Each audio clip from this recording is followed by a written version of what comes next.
முதியோர் நலத்திட்டங்களை ஒருங்கிணைக்கும் மத்திய அரசின் திட்டத்திற்கான அறிவிப்பில் தமிழ்நாடு இடம்பெறவில்லை என்ற தகவல் கிடைத்திருக்கிறது.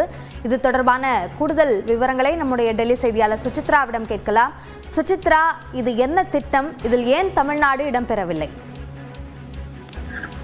மத்திய அரசினுடைய அடல் வயோ அபுத யோஜனா என்ற திட்டத்தின் கீழ் மூத்த குடிமக்களுக்கான நலத்திட்டங்களை ஒருங்கிணைக்கும் வகையிலாக இந்தியா முழுவதும் RRTC என அமைக்கப்படும் அந்த ஒரு பயிற்சி மையங்கள் அமைக்கப்படுவது வழக்கம். அதன்படி 2025 மற்றும் 26ஆம் ஆண்டிற்கான அந்த புதிய மண்டல வள மற்றும் பயிற்சி மையங்கள் அமைப்பதற்கான ஒரு டெண்டர், அதாவது நோட்டிபிகேஷனை தற்பொழுது மத்திய சமூக நீதித்துறை அமைச்சகமானது அதிகாரப்பூர்வமாக வெளியிட்டுள்ளது. அதில் 27 மாநிலங்களில் இந்த ஒரு மையங்கள் அமைப்பதற்கான ஒரு அறிவிப்பை அமைச்சகமானது வெளியிட்டுள்ளது. ஆனால் அந்த அறிவிப்பில் தமிழ்நாடு, கர்நாடகா, தெலுங்கானா, மேற்கு வங்கம், இமாச்சல் பிரதேசம், மிசோரம் உள்ளிட்ட மாநிலங்கள் இடம்பெறவில்லை என்பது மிக முக்கியமாக பார்க்கப்படுகிறது. ஏற்கனவே இந்த திட்டத்தின் கீழ் தமிழ்நாட்டில் ஒரே ஒரு மையம் மட்டும் செயல்பட்டு வரும் நிலையில் கூடுதலான மையங்கள் அமைக்க வேண்டும் என்ற ஒரு கோரிக்கை பல்வேறு முறை முன்வைக்கப்பட்டிருந்தது. ஆனால் தற்பொழுது வெளியிட்டுள்ள இந்த ஒரு அறிவிப்பில் அதற்கான ஒரு புதிய அந்த அறிவிப்பில் தமிழ்நாடு இடம்பெறவில்லை என்பது மிக முக்கியமாக பார்க்கப்படுகிறது. இந்தியாவில் மூத்த குடிமக்களுடைய எண்ணிக்கை 2047ஆம் ஆண்டுக்குள் 20% உயரும் என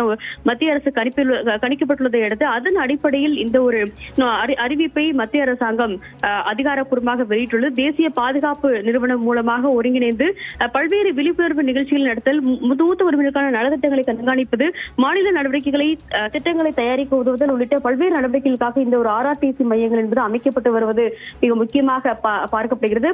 ஒட்டுமொத்தமாக 11 RRTC மையங்கள் மட்டுமே தற்பொழுது 30 மாநிலங்களை கவனிப்பதற்காக அமைக்கப்பட்டிருக்கும் நிலையில் கூடுதல் மையங்கள் அமைக்கப்பட வேண்டும் என்ற ஒரு கோரிக்கையும் முன்வைக்கப்பட்ட நிலையில் தற்பொழுது வெளியாக இருக்கக்கூடிய இந்த அறிவிப்பாணையில் தமிழ்நாடு இடம்பெறவில்லை என்பது மிக முக்கியமாக பார்க்கப்படுகிறது. பட்ஜெட் நிதி ஒதுக்கீடு உள்ளிட்ட பல்வேறு காரணங்களுக்காக சில மாநிலங்கள் இந்த பட்டியலில் இருந்து விடுபட்டுள்ளதாக மத்திய அரசு அதிகாரிகள் தெரிவித்திருக்கிறார்கள். இருந்தாலும் தமிழ்நாட்டில் அதற்கு அந்த அறிவிப்பை வெளியிடுவதற்கான காரணம் என்ன என்பது குறித்து எந்த ஒரு விளக்கத்தையும் மத்திய அரசாங்கம் வழங்கவில்லை.